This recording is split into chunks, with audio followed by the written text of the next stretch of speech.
Welcome to the Jackie and Stacey Show. I'm Jackie. And I'm Stacey. And this is Steve. We're so excited to have an interview today. We've been talking this month about uncertainty. We've looked through all the lenses, the 4 lenses we use, our self, faith, close relationships, and our community, which I think all 4 of those things we're probably all 3 of us are passionate about. So it's going to be a fun conversation today, I think. We're really glad to have you here. And Stacey's going to tell us a little bit about you, because I know you guys have a long-standing relationship, which I'm excited to hear a little bit about. So tell us, Stace, who do we have with us? Well, you can't live in Salinas, California without knowing who Steve McShane is. That's a true story. Yes. And so I'll start by saying I have always admired your energy and your passion for our city. And that's something that Jackie and I share, but maybe to us on a smaller scale. Or just lesser known scale. Like, you have consistently, bravely put yourself out there to stand for our city. And we really appreciate that. it. Absolutely. Just start by that. So Steve, the way I know Steve, gosh, I don't even know. I think you married someone I knew in high school. And a long time ago, maybe that's how we first met. Probably. Who did the ceremony? Get connected them, right? Yeah, but it's like he went to Cal Poly, but you're not from Salinas. You were not born and raised I moved here 25 years ago. Yeah, so it's been a long time. And so I ran into Steve. I think I saw him for the first time at some community party, and he was dressed up. I'm sure you were wearing a costume and a wig. I'm sure that was it. And I couldn't even pinpoint what I've it got was. a lot of costumes. Lots of for the occasion. You're a costume guy? I was big time. And I was like, this guy brings. We should have done that today. Yeah. Jackie and I share that. Yes, 100%. We have that energy. And since that time, you have, for those 25 years, you have consistently served in public ways of serving on council, our city council, and as an elected position for over 14 years, but also on various boards and foundations and just private encouragement to people. And you've owned businesses, bought and sold businesses, run different things. You've worked for, we just learned that you worked for Taylor Farms, which is one of our biggest, agricultural. Let me tell you. I bet there's some Yuma stories. You have touched the lives of so many in our community by serving and working alongside of us, really. But our podcast is about you. We love people. We love learning about you. And we go through these lenses and we talk about uncertainty because we want to know you. We want to know your heart and kind of get behind why did you come here? Why have you served all these years? Well, he's a dad and husband, right? You have 2 kids. Yes. Let me see if I can remember Molly and Patrick. That's right. Good Irish names. Yeah, I love it. Close in 5 age. and 6. Here's the receipt from church today. Proof. Checking them in. Right. I got him back. Yeah, I did get him back. That's so good. And pretty much all thanks to your wife, Danielle, who you've been She's together amazing. with for many years and married for 7. So she's a rock. we thank you, Danielle, for allowing this time for us. And that will come up when we're talking supporting about close relationships. big time. So we want to hear about that. I've got some good stories there. Good. Awesome. Yeah. Awesome. So just thanks. Thank you for all of that. And thank you for also spending time talking with us here today in my kitchen. Yeah. That's where we are. That's where we are. Our fancy recording studio.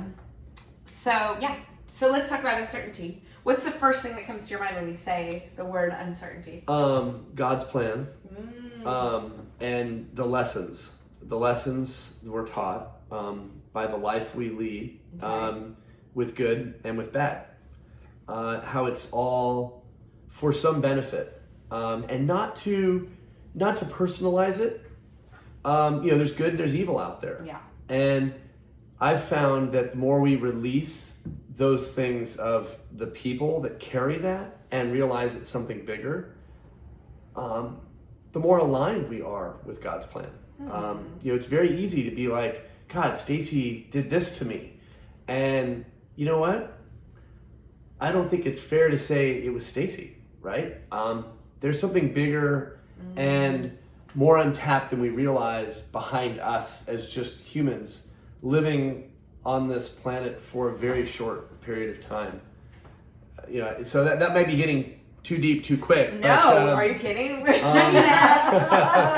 like deep. That's uncertainty, you know, is something I think we all face. Okay. And it might be, you know, whether deciding to get Honey Nut Cheerios or just the regular Cheerios at the supermarket, right? or Superficial stuff. you know, your next career move, or how you're going to discipline your 17-year-old because they didn't come home on time or something like that, right? Yeah. You're already gearing up for that? You've still got 11 years before that I happens. got a few more years.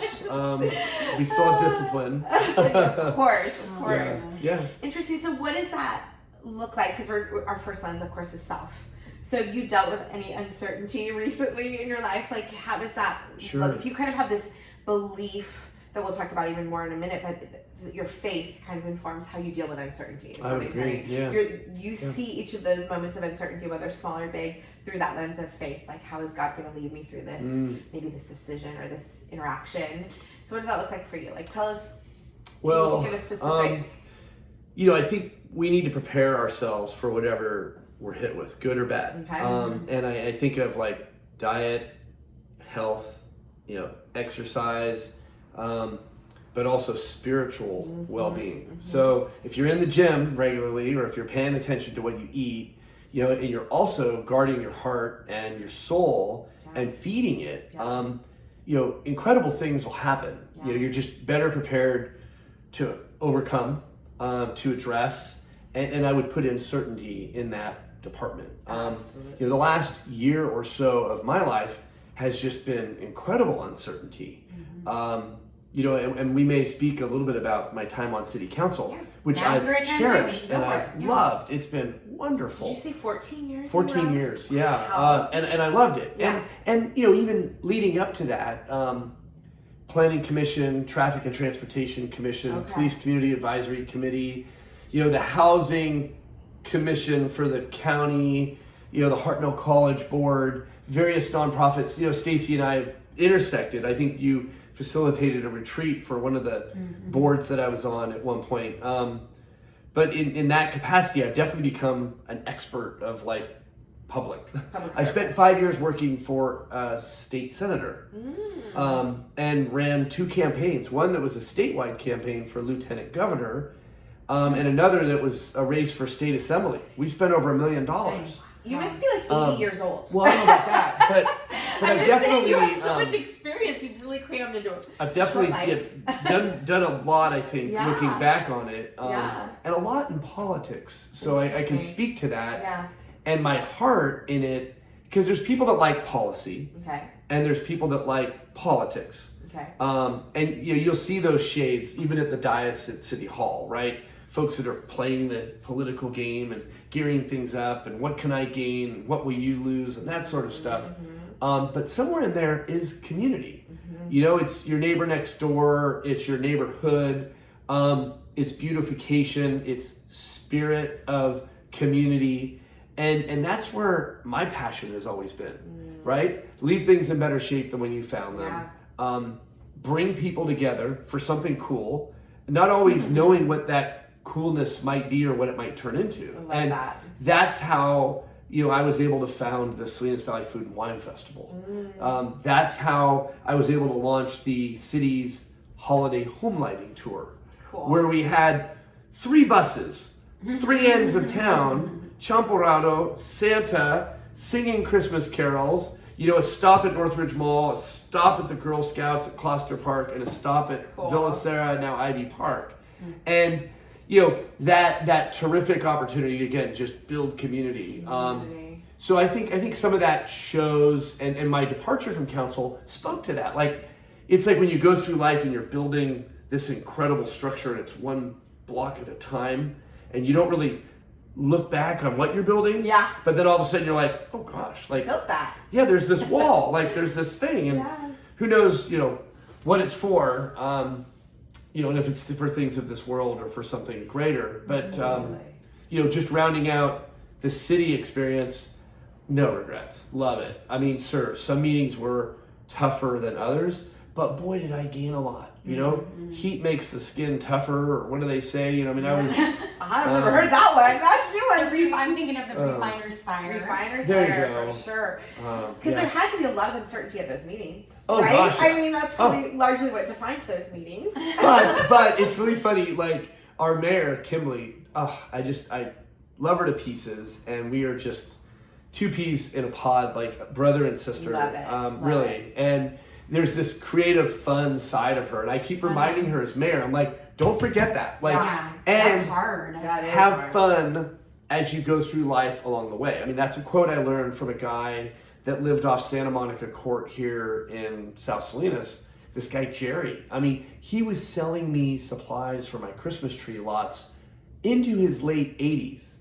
And he's telling me stories in my office about how he really wanted to learn how to snow ski, but by the time he got around it, his knees were no good. Like, these regrets. And he's like, have fun as you go through life along the way. And it's for that reason that I've been to nearly 100 countries, all 7 continents. Oh my God. You know, that is incredible. I've been able to have fun along the way. Now, I'm not going to necessarily post about some things that are truly mine and I keep it here.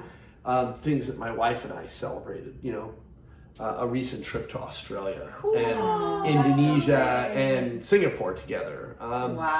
Travel is just good for us. We play cards and Scrabble. Oh my gosh, she cards. usually wins. Love it. She's an old soul. She's wonderful. She's my rock. I woke up this morning literally just laying hands on her, just praying for her, and just in deep gratitude for how lucky I am. So tell me more about like the beginning of your life too. Yeah, like how did you develop this stuff?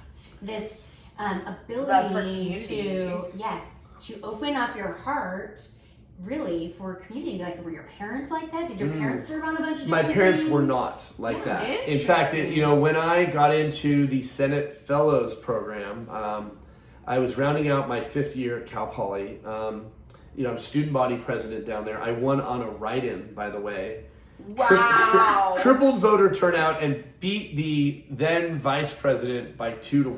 What? Right? Yeah, like I that's hear a that good whole story too. It's a good story. How'd you do that? But in the case of that chapter, I remember when I said to my parents, I'm like, hey, I got into this fellowship in the state Senate working for a senator. I think this is what I would like to do. Both my parents were like, absolutely not. Really? Yeah, they're like, politics? Like, no, and that community thing didn't necessarily come from my parents. Yeah. But they had that support of you. They did. And in the end, they're like, That's what I'm getting. Yeah. pursue the fellowship. This is what you want to do. I mean, but their first response was like, what? My best friend's dad was mayor of our town. What town was it? Cupertino. Okay. That's where I grew up. Apple Computer, like high tech and all of that. Do you remember this commercial? Dublin, Berkeley, San Lorenzo, Cupertino, San Jose. It was, I do. It was a car dealership. Yeah, go see Cal, maybe. I don't know. That sounds right. Which would have been I think of that every time. Anyway, sorry, keep going. So going back to just the early days, like I've always been an enthusiastic, high energy guy.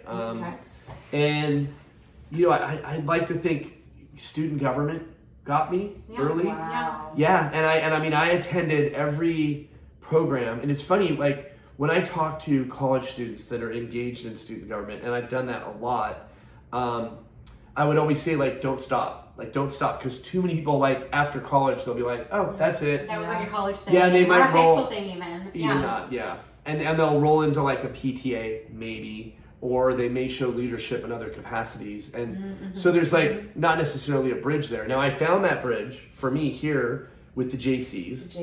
A bit. I mean, I founded the Central Coast Young Farmers and Ranchers and grew it into the largest chapter in the nation. Served on the national board, was national secretary. Like, we had $100,000 in the bank here locally for scholarships and conferences. Gosh, does that still exist? It's part of the Farm Bureau. It's a great organization. Now, I think young people in their 20s, young professionals, tend to, hang out online now, but there still is a space for that. And one of my proudest achievements as CEO of the Salinas Valley Chamber of Commerce was to bring back the Salinas Valley Young Professionals organization. And the first mixer, which happened about a year ago, Okay. was 100 people. So there is a space There's for, a need. you know, Connections. and certain industries, you know, personal finance, you know, mortgages, things like that, they depend on those personal connections. You can't just, you know, Yeah. Well, yeah. connect my with a bot. business too. Yeah. But I feel like, I mean, you know, God's design or Kismet, I don't know, but both. But you have a real comfort with uncertainty. Because starting things. That's what I was just going to say. That takes such a bravery requires- because a lot of things fail or don't. Yes. Or you probably started maybe more things. It sounds like you've been very successful in a lot of your starting. You don't talk about the things that failed, but I've been But are they failures? successful It's enough. like you just tried it and okay, that one didn't work, but you try again. Yeah. And then That you is know what, uncertainty. But you're asking me, like, did this come from? Yeah. And I'm thinking to myself, like, some of it was student government, and I carried that through. But of course, you have to give honor to your parents. For My sure. dad was an engineer, got an MBA, started a company very young, sold it and retired by his mid 30s. Wow. Right? Like that in Wow. itself is an inspiration. For sure. But I'll say my mother. My mother, when I was very young, I was just telling this story yesterday to the pastor at St. Ansgar. You know, I would wonder why we never camped. Like, I loved camp. And my mom's like, I was a refugee and I lived in tents for 5 years. Like, I'm never I'm not camping doing my that on entire purpose. life. It's not fun. She came over on a steamship as a displaced person after World War II. Everything was taken from the family. The church helped them immigrate through Louisiana up into Stillwater, Oklahoma. How old was she? 8. So she, like, her scrapbooks and everything are in my possession. We lost her 14 years ago. Sorry. But, you know, we were very close and she was very influential in me, always stood by my side. But that uncertainty at the start of her life, she always told us about, like, that heritage. And she never went back to her home country, which was Latvia, which is the oddest thing. When the wall came down in 91, her older sister, who's still alive, she's incredible, Aunt Sylvia, hired a lawyer and they got the property back. Beachfront in Jurmala. What? Yeah, I was a Latvian citizen. Like, they reopened it and they're like, you can gain your citizenship and your property that might have wrongfully been taken from you as a result of World War II. Following, you know, the war, the Russians basically took over Latvia Right. and nationalized everything. So I've been back to our home property Wow. that my grandfather built. I've been on the train, at the train station that he took to go to work every day. I've been to the church where they were married. Like, this is how Who lives cool. there now? Who lives on the property? So they sold the property. okay. They did. And you know, all the family members did great things with the money. Good. You know, all for kids and Right. for grandkids and generation. Like, it's great. Right. But that uncertainty on this topic in my mom's upbringing, Right. like, take those chances. Both my parents were entrepreneurs. And I think, you know, both of them came from not much. My mother, nothing, and my dad, not much, you know? You know, and that always put in me, like, I got a technical degree Oh. from Cal Poly in soil science. Soil. So it wasn't like basket Really? weaving, right? And I mean, What? I had to take, like, advanced math and a lot of chemistry and Oh, physics. yeah. And went on to get my MBA from Santa Clara. Okay. So I knew at some point I'd be an entrepreneur. In fact, I went through the Sacramento Entrepreneurship Academy, which was a year-long program where you write a business plan. There's venture capital at the table. Some business plans make it, some business plans don't make it. Our business plan didn't make it, but I learned a lot in the process. Yeah. And I went on to start a business a year later. Kept that for 5 years, and it wasn't until, gosh, let me think of the year, 2005 when I established McShane's. That's probably the biggest. That was, you know, it was a garden center. Everyone still calls it McShane's, by the way. Yeah, some people do. Yeah, I mean, and that It's was just, it's fun. just like on the thoroughfare. Right. So people are always turning Meet by. at Sham- Yeah. meet at McShane's. That's happened. And I owned a fertilizer company in Gonzales with David Gill, if you know who that is. Yeah. You know, Yeah. for He owns everything else. well, no, Okay. he and it was. I worked directly with his son Curtis. We did that for, I think it was 7 years. Wow. It was organic fertilizer. We had a digestion process by which food waste, fish waste would go through a liquid composting, and on the other end would be a high-value liquid organic fertilizer. High-value crops, mostly organic strawberries, but some other things. Okay. And the odd thing, here it was simultaneously the garden center, which is in the throes, in the trenches, retail, right? Like in people's face, excellent customer service. We can't match a Home Depot price. Right. We will, in my opinion, we had better quality. Right. But the customer service is what you lived or died on, right? And the odd thing, and the local piece, like this is a local business. Like I guarantee McShane's in its years gave more to the community than Home Depot did. Yeah. And Home Depot is probably doing 100 times the annual revenue. Right. 300 times the annual revenue. You came and spoke to the Mothers of Preschoolers group at my church. No way. Our gardening, we did container gardening. You remember yeah, that. I forgot that, yeah. I did that a lot. Like the Hohen Show Garden Club, the Buena Vista Garden Club. I loved the gardening circuit. Like the food, the snacks. Oh, yeah. Oh my God. Like that mob group, it wasn't about the mothers or the gardening. It was like, I'm over there at the little buffet of treats, these homemade lemon bars, and they're like, Mr. McShane, you're supposed to start speaking, and I'm like, Okay, so what's interesting to me is you talk about all of these things, and we're thinking about uncertainty. Yeah. But you almost don't see it that way, and I think that's part of the magic sauce. sauce. The magic like key. you're like, what? It's not uncertainty, but most people see just that just keep going. They have fear around that, Yeah. and you don't seem to have that fear. Of course I do. It's like when you look at somebody. Oh, I'm trying to think of. I can't pronounce her name right. I was with the lieutenant governor a few months ago. It's like it's a Greek name, Amazopoulos. Gosh. Well, we can't pronounce No. it. We don't need anything. Oh Okay, no! yes. Like I can't believe I'm The lieutenant governor. the lieutenant governor for the state of California, yes. and she was giving a talk, and I got to talk with her a little bit, and I was like, God, you're just you're not nervous, and she's like, let me tell you a secret. I am like dying of nervousness every time. Oh, and I'm sweet. like, that she was very transparent in that. And I remember meeting Harvey McKay. I met Lou Holtz. Wow. I sat next to Jack Canfield, one of the co-authors of Canfield. Chicken Soup for the Soul. Soul. Uh-huh. And I remember talking with Jack about like all of his speeches, and he was the speaker at that one instance. Another time I was at an event with Stephen Covey. And I was with his admin, his executive assistant. Could you imagine that job? And I spent an hour with her, just talking with her about him, right? And what I'm getting at and referencing these authors, right? All of them got nervous. Like I get nervous. Uncertainty, it's a human response. Right. But it's a learned condition. I don't care if you've got cerebral palsy or if you're trying to overcome a sprained ankle. Like you learn to work through these things.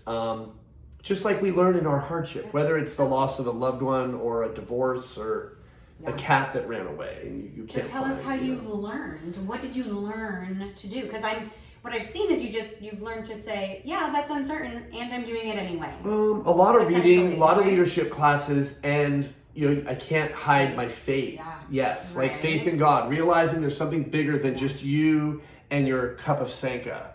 Yeah. I mean that there's this So good. bigger Yeah. plan, this bigger picture, and I've seen and I've learned, more failure, real deep, dark failure by thinking I can do it all by myself. Oh, true.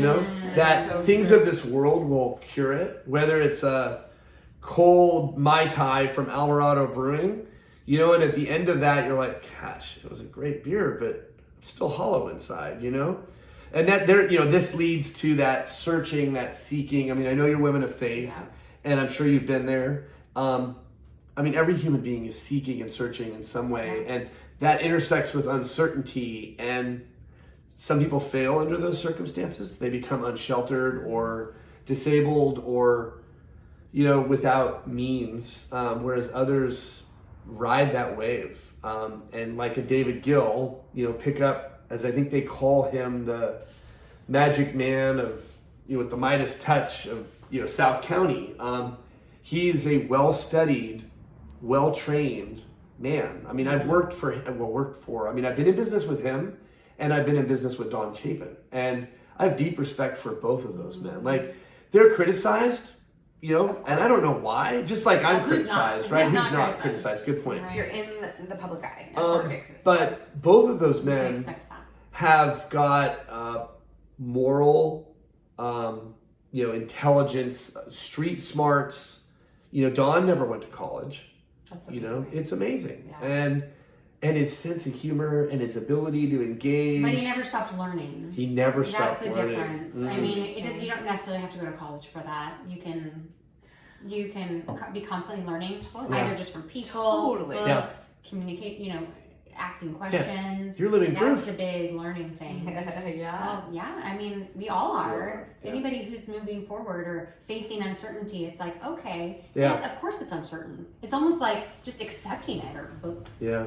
of course everything's uncertain. Right. And yet I have people to ask for help. I have people to connect with. Yeah. And one of the things that we talked about in our episode on this is you referenced it too, like it's like a muscle, right? So if you are connecting with God through scripture, connecting with God through prayer, building your faith muscle, Yes, if you will. we talked about that before before we started recording, consistently, then when you're faced with uncertainty, those habits of faith, whether it's relying on Jesus to get you through, whether it's knowing that even if it feels you have your identity in Christ, not in what you're doing, whatever those habits that you've built through faith over time serve you, right? In those moments of uncertainty. Well, and I have to just stop for a second and just share gratitude for my wife. Yeah. Absolutely love Danielle. She's the best thing that's ever happened to me. Tell us how you met. Yes.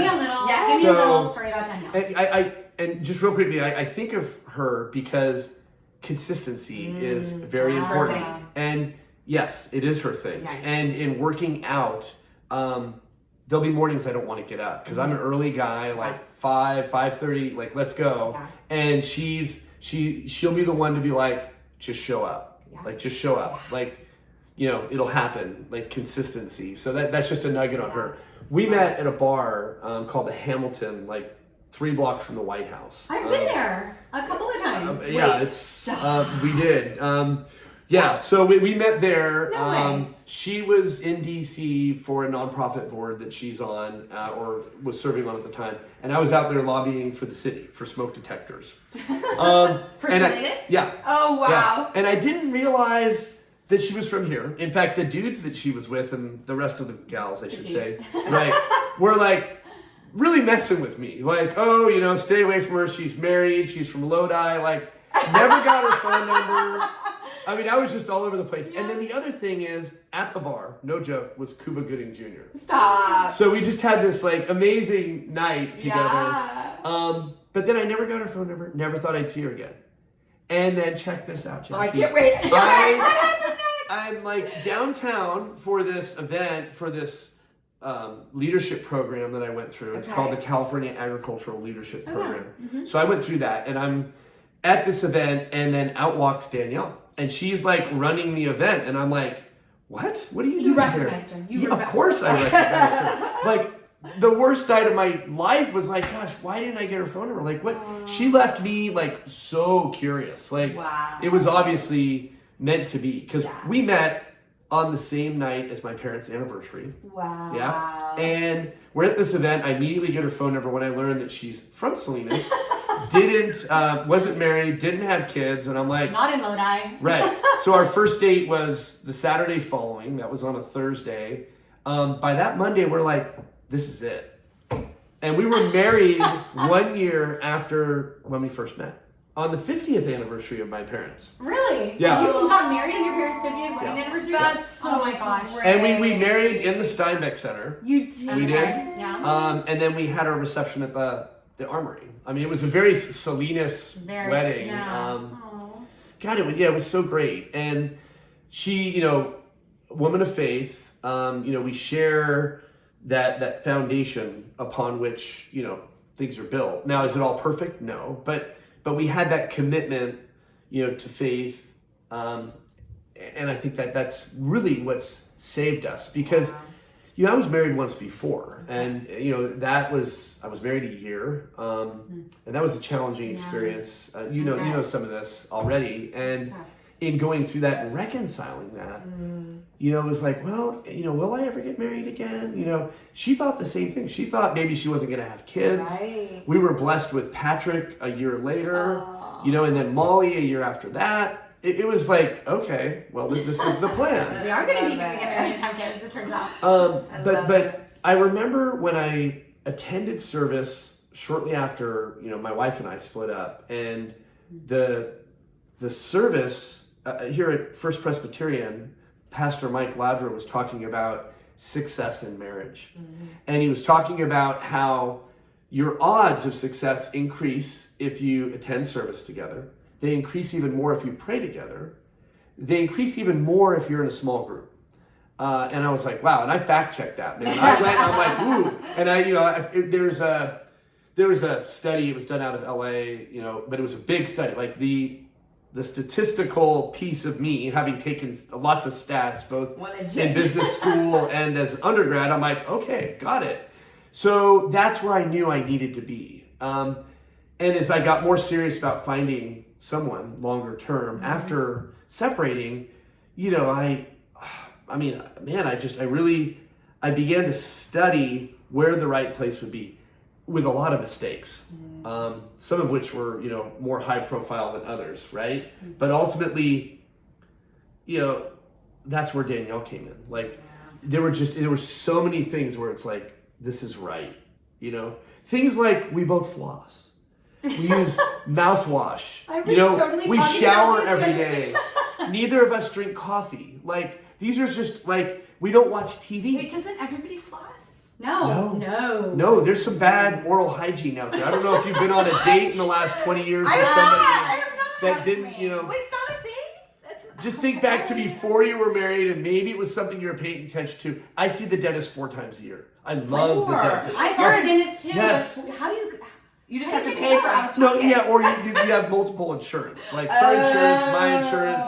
I heard You know. I heard insurance can cover 3. This is a Yeah, very I had exciting 3. topic. Maybe I for had- the next month. I had the city. Dental hygiene. I had my wife. I had me. I had 3 dental insurance for a long time. So I would be like, Well, now who's come your see the dentist? I need to hear this. Chris Muley, Hey, I know He's that on name. Romy. That name is familiar He's to me. amazing. Okay. He's amazing. And there's this woman named Nicole. She is the best hygienist ever. I've left a dentist before because of a dead houseplant in the lobby. What? Yes. Wait, why? Well, You're like, it tells a lot. Dead It tells a houseplant, lot. yes. Somebody. Yes, I agree. I'm watching. There's keys. Yeah, See, just checking my house out. They're all fake. that fig I leaf don't know. over there. I'm gonna say Okay. just push That one back needs a A little little bit bit. of water. It Need a little bit of needs- water. I'm gonna I push know. back on this a little bit. Could it not be Definitely true need that I'm such a good dentist and all of my energy is going to be going into being a good Details. dentist? Therefore, I cannot also be in charge I of don't this know. plan? Yeah, did you remember to sanitize that probe? You know, Fascinating. details. All right. So- Okay. That's how I feel if people misspell my name. Oh, I'm EY. like, how can they write a contract No, appropriately? no, If they don't pay attention to I'm detail. gonna push back on that. I am Kimberly. not a detail person at all, but I'm really good at some things. Yep. I'm just gonna That's say. why this little salad here, the That's why swirl, I yeah. know. Jackie does That's challenge true. me on those things. I'm not good at details. I did read In My Utmost for His Highest, if you guys ever read this. Oh, Yes. It's yeah. old devotion. So David, good. is that David? No, It's Oswald Chambers. Oswald Chambers, thank you. Yeah, and that's I great. still Yeah, read it. gosh, However often when You've I'm got to on like coffee. reread each sentence 3 times. Well, to because some of them you understand just don't it. So good, understand. yeah. And the last one, it was like basically judge not lest ye be judged. Because it's all these. Turns like, out that's deeds in the and Bible. It turns out it's in the Bible. Oh, I got hit hard with it the other day. I Mm. understood every single word in the thing that he wrote, which sometimes you don't because it's Right, kind of a yeah, long it sheet. is hard to read. And I was like, dang it, I understand exactly what this is saying directly towards Right me. to the heart. Thank you. Evil like a good spirits, sermon, Christians yeah. are the worst. I was like, man. No. Okay. Anyway, let's Okay. aside. Yeah, so yeah. we've kind of gone through some of our lenses, like We talked about self. We've talked about faith quite a bit because it's really woven through all Through the all of things. it, yeah. Close relationships. Do you have siblings or like homies? I do. Who are your I have a besties? couple of, so my best friend is Barkley, and Barkley and I have Charles? been, right? I'm sorry. We've been best friends since we were 2. Stop. So we're tight, yeah. Yep. Is he the one whose dad was the mayor? Yep, and Really? yep, it's I learned a lot from his dad. His dad taught me how to blow bubbles and tie my shoes and coach, our soccer team for many years. nice. Just a lovely man. And like I was saying, mayor. Barkley's one of those guys that I can just share anything with, right? And he's outside the area, which is helpful. Yeah. Yeah, I hear that. Yeah, and there's another close friend that's graduate school when I was a Senate fellow, Jim Thomas, similarly.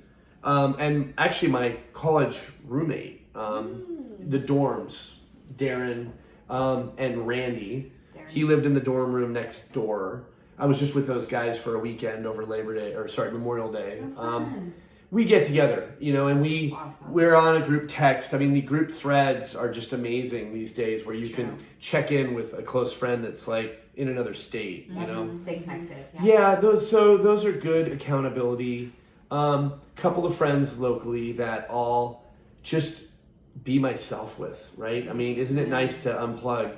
One of the beauties, and we haven't really gotten there yet, but I've disconnected from a lot of things. In the last 5 years, certainly, as I've had children, sold 2 businesses, ran for supervisor, raised $1 million, right? Lost, re-ran for city council, but then, after leaving the chamber, left city council, and my house is on the market right now. Oh. Yeah, it listed last Wednesday. Wow. Yeah, I'm now living in Las Palmas too. And basically my wife and I are combining households with my in-laws. Oh. So a lot of change, a lot of uncertainty, a lot of change, but I'm like reprioritizing and rebuilding in a way that's deep and meaningful.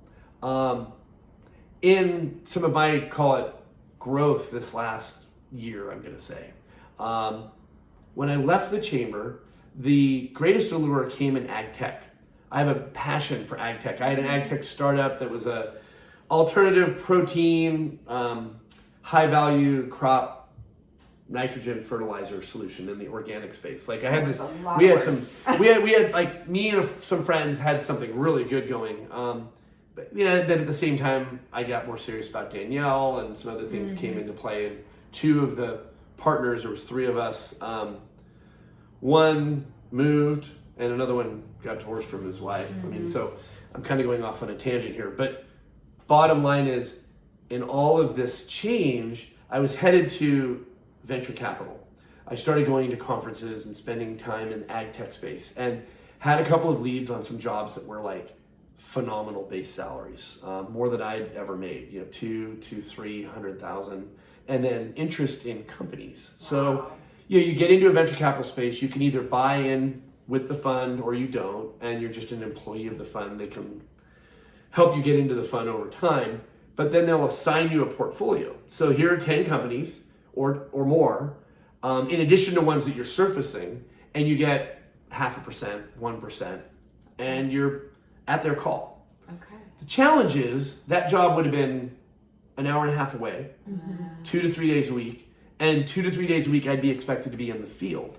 So I'd be in Bakersfield or in Fresno or in Redding, on site. Yeah, exactly. So in all of this, I'm with another mentor friend of mine, and he's like, hey, listen, I got a group I think you benefit from joining. It's a Thursday morning group that I'm part of now. And it's all men that have dedicated their life to keeping God center, putting their wives first, their kids second, their community third, and themselves last. Wow. Yeah, no kidding. Wow. And that hit me like a freaking 2x4. Yeah. And another good friend of mine that I can be myself with, who's the mayor, Kimberly, she's the one, and this really upset me. She's like, are you sure you want to do that? You'd be away from your family. You should consider working in the nonprofit space.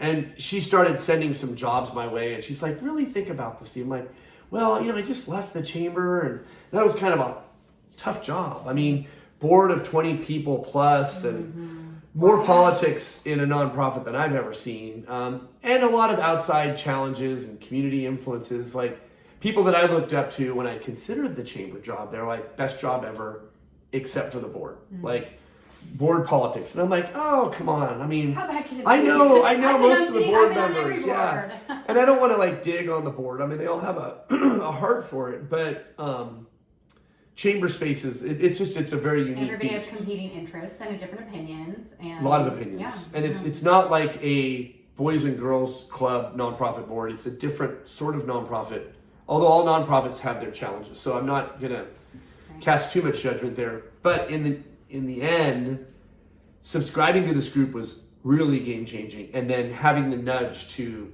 point my skis into the nonprofit space, and then having that conversation with my wife. Like my wife's like the anchor this along this whole journey, where she's not imposing, she's not telling, she's asking questions. I can give you so many examples where I'd be like, honey, I have this great idea, I'm gonna do this, bright shiny object. And she wouldn't say, don't do that. She'd just say like, is that in line with, your goals and your values? Like, have you really felt this? She's just, we'd have a good conversation about it, and I'd walk away from it like with my tail between my legs going, God, I love her, So that happened a lot in this journey. And that's ultimately where I started exploring nonprofits, something mission driven. Something, and this is a biggie, you can either live this amazing life in this world, loaded with materialistic things and tons of wealth, and kind of stuff God in as an afterthought, or you can put God center and wrap all the other things around that. Yeah. And so for me, I went on a retreat this last November that sort of paired with this nudge from Kimberly and these conversations with my wife, and dropping any leads in this, call it for-profit venture space, and just saying, nope, I'm going to pause. I'm going to see what he has in mind for me, and just search and lean in and be in the Word 7 days a week, and in every group that I could possibly join, to just say, okay, what now? I'm ready. And that's, without bothering with too many details, that's where I ended up where I'm at now. I took a job with a place called The Bridge, which is a faith-based recovery space. Incredible. Yeah, it is incredible. And from the outside looking in, I'm like, wow, like this is prison and jail. And do you have history incarceration in that world? It's really funny you say that. So this is where I was called. When I was 12, I got my dad to stop drinking. He was a problem. He was a bad drunk, in every way. It fit every definition, bad. And my mom died of cirrhosis of the liver. That was my grandparents, my grandmother, especially on my dad's side, not on my mom's side, but on my dad's side, alcoholism. Okay. I never did drugs. I wasn't like into that. I have some friends, and by now, when you get into your 40s and you hit 50, like all of a sudden you have friends that have either died or are down a path that's like really, really unhealthy in many ways, and you're like, ooh, how did that happen, right? Yeah. And I've organized every one of our high school reunions. So I just did 30. I organized our 30th last July, and that was present. And the people that are on a bad road, they don't tend to show up at the reunions, right?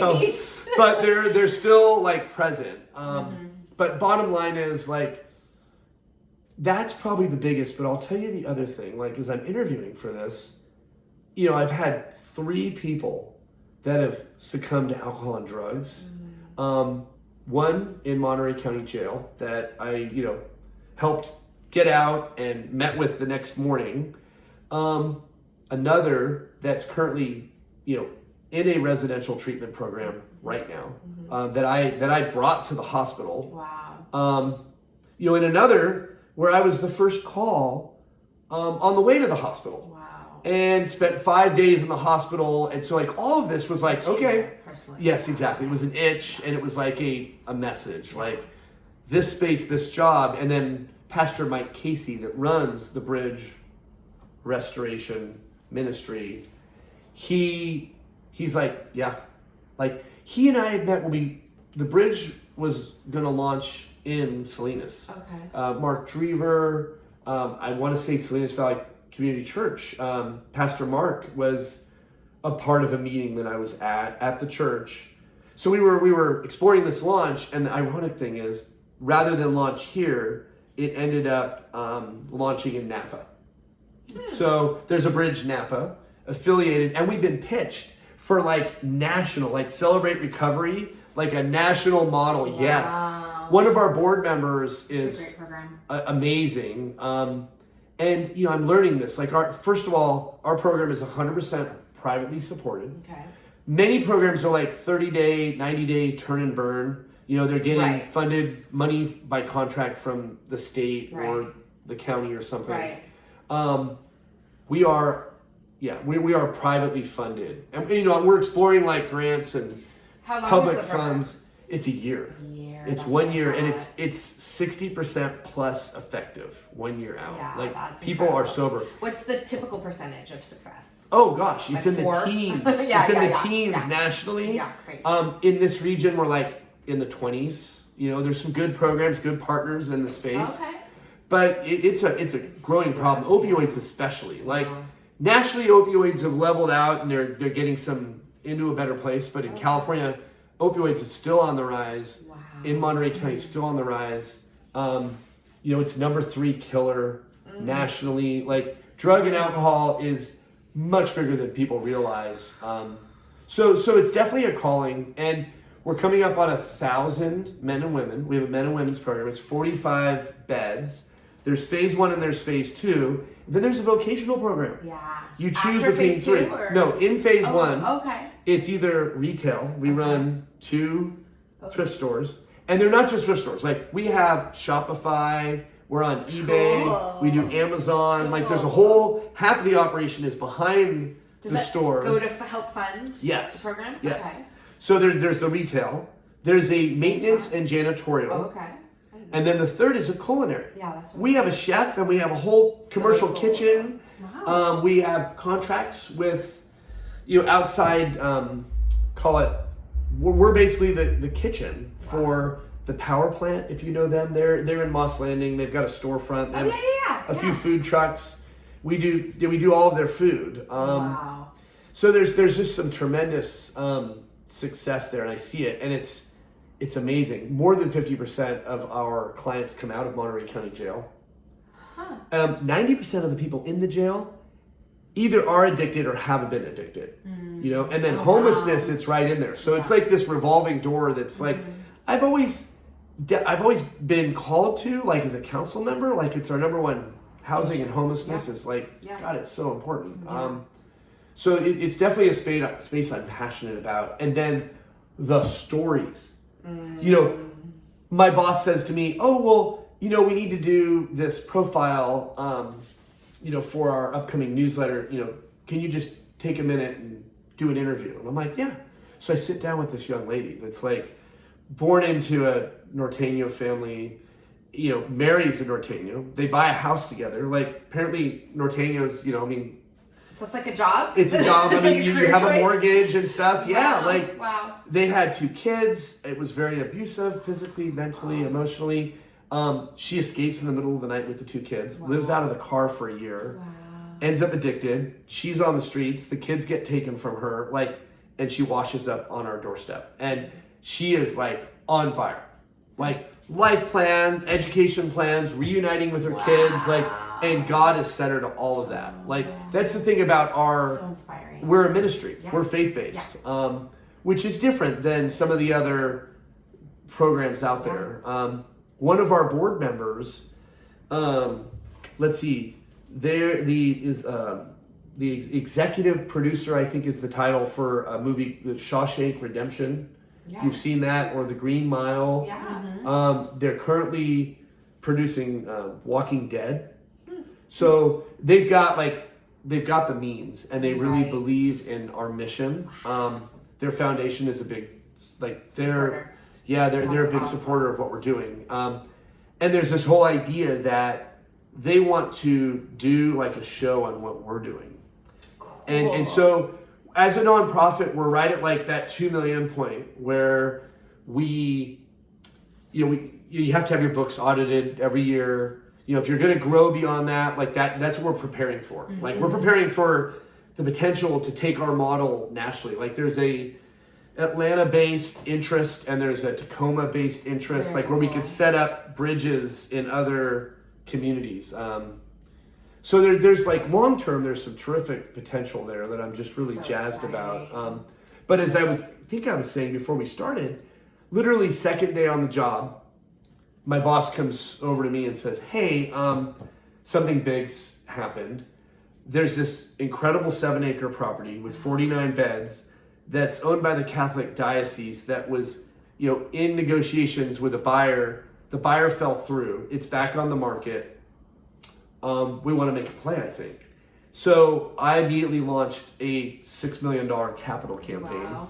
to buy this Day 2. facility, day 2. So we're at like 2.2 million pledged. We need to get to 6 million. So if anybody's listening to this and has an interest in faith-based recovery, even if you have a referral, and you have a family member or coworker that's struggling, call me. Yeah. 831-970-4141. Love it. Call now, don't delay. Don't wait on somebody that's in need and signaling that they need help. Now, what does that look like though when we're out here? Because our listeners are thinking, "Gosh, how we all know someone who's struggling, Yeah. but we don't necessarily know." You know. Well, they need to be ready. Okay, Yeah. if you've Yeah. ever been married to or worked with an alcoholic, or an addicted user, then there's those signals. And it's like leading somebody to the Holy Spirit, right? You know, you take them and you let God do the rest. They have to, yeah. One of our most effective ministries is Monday night. It's called Regeneration. It's at Calvary, Monterey. There's 150 people that come. It's a night of worship in the sense that 7:30 there's amazing music. Yep. And then there's a message by Pastor Mike Casey. And I have taken 2 to that. One that's in a residential program, one that's making application to a residential program. Wow. So it's a soft, easy step to say, Yeah. hey, there's a community of people that have overcome. Yeah. And the good thing about Regeneration at Calvary Monterey is it's not in your face, it's not guilt, Right. and it's not all about drugs and alcohol. Because you could be addicted to porn, you could be addicted to shopping, you could be addicted to a lot of things, food. And, in fact, food is an interesting one because we had someone come up, there's always testimony, and they're like, this program helped me overcome an addiction to food. Wow. Yeah, and this woman went on to talk about how all she did was eat, and that's all she thought about, and she obsessed about, and she'd buy more food than she needed, and now she's on a program and she's okay. So, I've kind of gone and on about the bridge because I'm obviously excited about That's it. good. but Because that's what why I'm we're doing. here. Yeah. We're here to learn about you. What matters to you? Yes. 100%. And obviously this matters, but also like at the end of each episode, we also like to invite our listeners to take an action step, right? Like move forward. So we The all want via to con know Dios. the Right. Yes, that's right. What does we call it? Our VCD. Yeah, Ooh. but really, like we're getting to hear, and that's why I'm kind of asking, or I'm curious about, gosh, what do we see in the people around us? How do we, pardon the word, bridge that gap of not having judgment? We kind of talked a little bit about having a little Right. critical and Oh, yeah. judgmental, but how do I see people who are hurting and reach out in love without the guilt? Like, how do I invite someone? What does that sound like? How do we identify people? Well, and it's not too come different. alongside. It's not really like, I see you have a problem over there. You should go to that thing. It's really just coming into our friends and saying, come over here. I love you. Sometimes And it like, is how do that, we- Stacey. Sometimes it is calling somebody out. Like a good friend will do that and be like, Yeah. Jackie, we have an issue here. Yeah. And Yeah. I love you and care about you, and I'm going to be with you in any way that you need. Yeah. Right? So Yeah. that's Oh, worth yeah, surfacing. That's beautiful, right? People know if it's genuine and from the heart. That's true. Resources, love. Think of discipleship. Like, I'm always thinking, like, what can I bring? What can I carry with me? Yesterday, I was at Lucky's on South Main Street, and this woman recognized me, and she said, hey, thank you for your service on city council. I'm really worried about our city and this and that. We started talking. And I shared with her that, oh, well, my house actually listed last Wednesday. It was very difficult. Love my neighborhood, love my house, love my garden. It's in town? It's in town, Okay. and we've moved to Las Palmas. Yeah. Like, we're combining households with my in-laws, right? So we sort of talk about that, and she's talking with a tear in her eye about her dad and how she just moved her dad in with her, and it's very hard. And right there in the main aisle in front of register 3, I said, what's his name? Let's pray for him right now. Yeah. Like, right now. Yeah. Yep, you know, and that sort of step in addiction, like just genuinely, that's why I like, one of my things that I think is important is to have slack in the rope so that you don't hurry through anything that shouldn't be hurried. I call that margins. There you have to go. have margin Yeah. in life so you can connect with people. Otherwise, It'll just be transactional, you know, even your wife or your 100%. kids, especially when they're driving. My gosh, I couldn't believe she drives away. I was like, is that Stacy's daughter? Yeah. I thought she was like 8, you know, like she grew up. happens so fast. Yeah. So yeah, and you know, there's just a whole lot of like Hallmark stuff here, right? Like the windshield and keeping that big, you know, open view, looking forward, not looking back, right? That little rearview mirror, it's just not worth it, right? Right. Bitterness, like we were talking a little bit about that earlier before we started, like, but forgiveness, but not being bitter, you know, and just like, there's part of me that really, really feels like there's loss in leaving city council. And I mean, I left, I resigned. And when people asked, I said, listen, I'm leaving because I am putting my wife and my kids and my family first. And that goes with that priority. And it's hard. Oh, it's hard. All Dude. the best things are. Oh man, like a month ago, I've got a very busy day. Like I don't sit around. Like people that know me, like I schedule things, I keep a calendar, like I am on the move. And my wife looks at me and she's like, can you get my car washed today? And in my mind, I'm like, absolutely not. Like I am so busy, right? And I say, well, what kind of air freshener would you like, honey? Like I took care of that. Yeah. You know, yesterday I'm in the garden, I'm sweating, I've got this project, and she comes out and she's like, I can't find the pancake mix. And I'm like, well, you know, keep looking. Right? Good luck. And then I sit there and I'm like, I dropped what I was doing. Let's go find the pancake mix. We didn't find it, by the way. But do you know what that's called? You know what I mean? I'm going to send you a direction. Have you heard about bids for connection? Ooh. That's called a bid for connection. Write that one down. John Gottman is a marriage expert. Ooh, yeah. I highly recommend all of his stuff, but he says the number one predictor of success in marriage, and he's not a Christian, so you got to put it through your Christian lens, I right? got it. Is how often do you respond to those bids of connection that your spouse's kids too? And so you did it. Well, you right responded there. to that bid for connection. And even better when she's not asking. Like I'm already like a step ahead of her. Like it's like when the kids were in diapers, which wasn't that long ago, right? Yeah. And setting things up for the next diaper change, knowing that it might be her, That's nice. right? Like that sort of stuff. Yeah.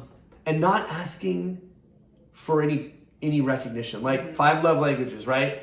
Dudes love that physical. If you're both married, you know what I'm talking about. But also they like that words of affirmation. Oh boy, you are the best husband. Yeah. You are amazing. You are my beefcake, right? Like my wife is not, she is none of that. She's like a show me, don't tell me kind of person, right?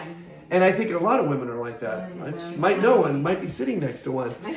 So what helped me was to refocus. Like I remember like I was at the gym and I was there and I was really mad. Like I didn't want to be there. And I felt like because my wife nudged me, like maybe I was doing it for her. And I needed to be like, no, I'm doing this for God. I'm doing this for God. Like who am I here for, right? And the more I humble myself, the more I realize I'm more dependent on God. Like that cross to bridge me to God is getting bigger and stronger.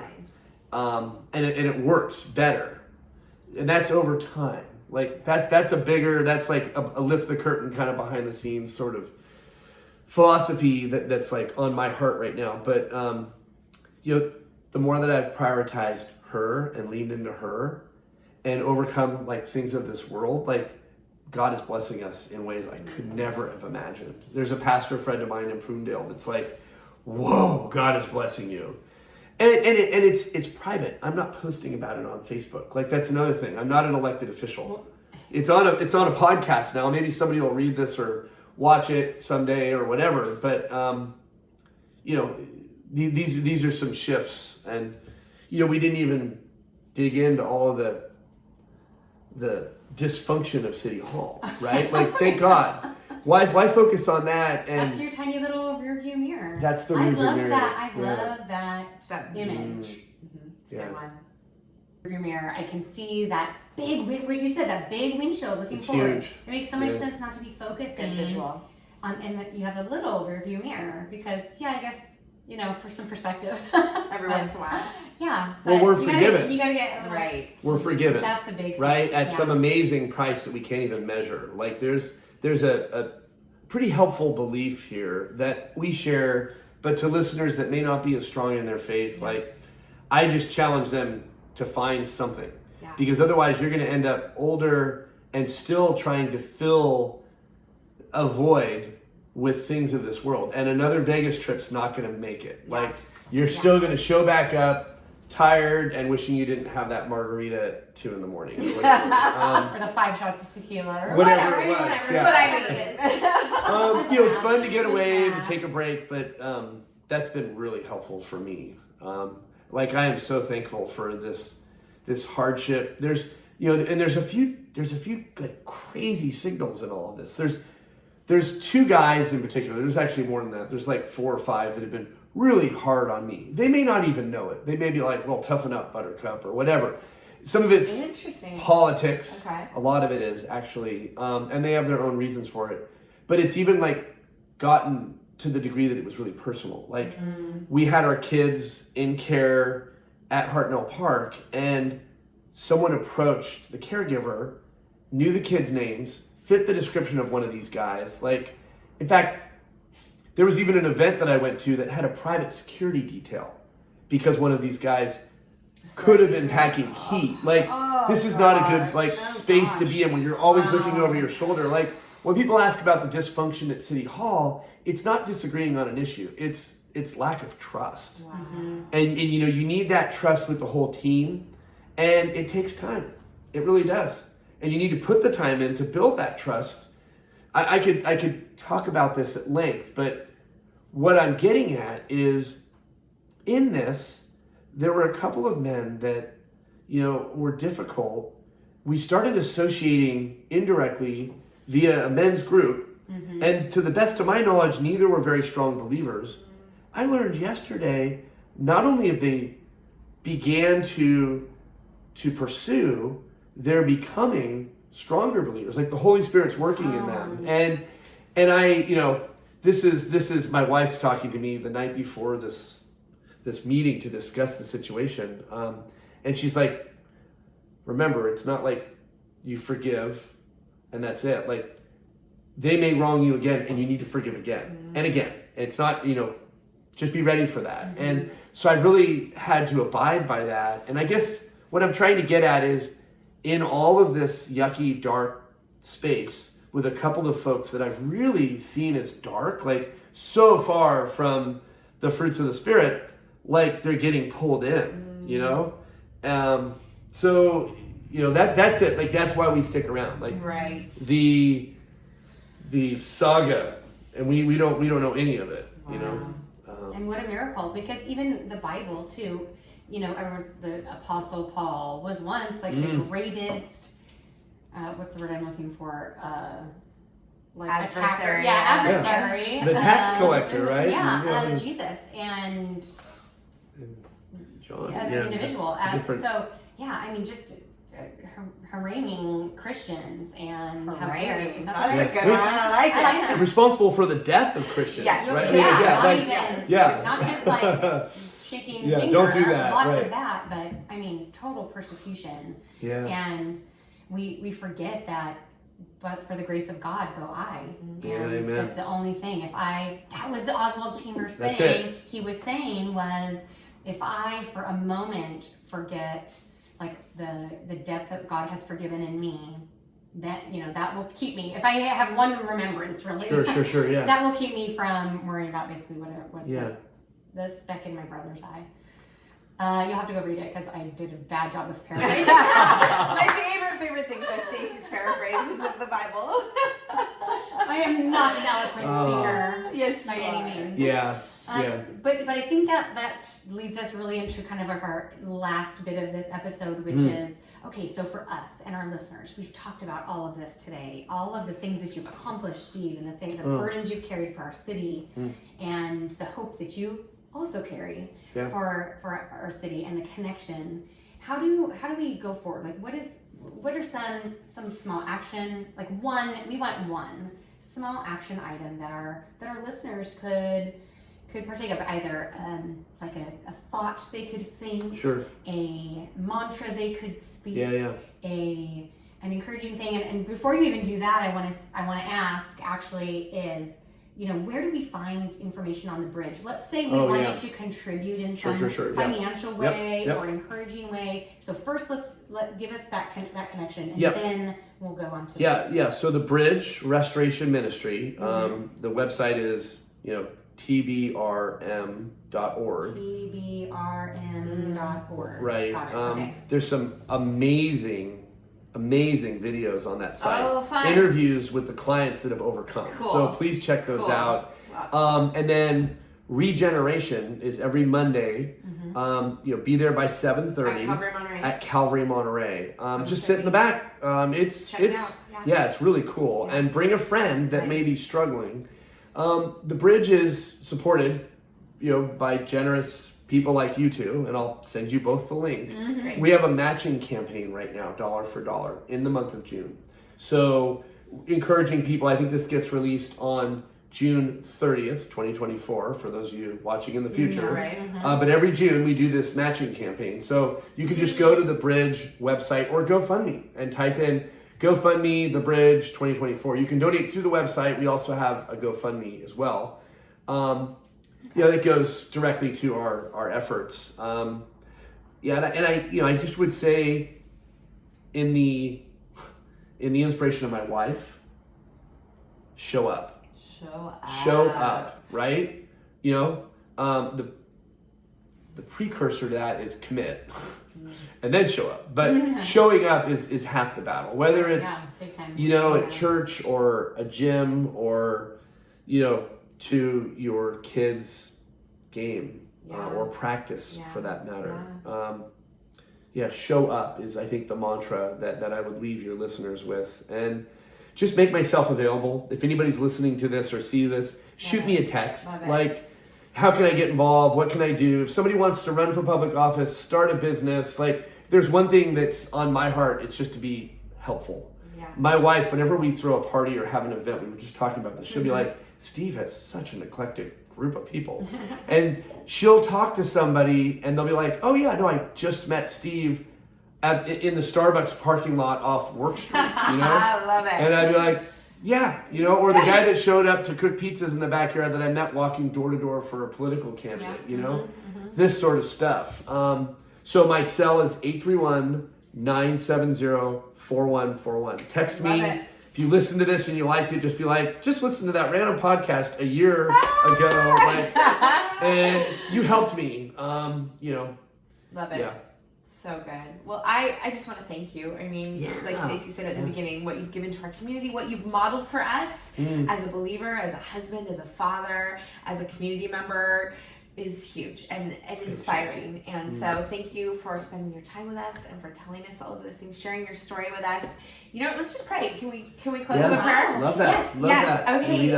Lord, sure. we just thank you for the way that you have created Mr. McShane here, the way that you've given him passion for people, passion for you, passion for his family, the way that he shows up in service of you, Lord. And what an example that is to each of us. I pray that you would open our eyes to see how maybe we might learn from that example. We can draw closer to you in some of the same ways that he's modeling for us, Lord, or maybe in different ways. But thank you for that example. And thank you that you love all of us, that there is a way for each of us to connect with you personally, and that you love us all. In Jesus' name, amen. Amen. Beautiful. Amen. Amen. Wow.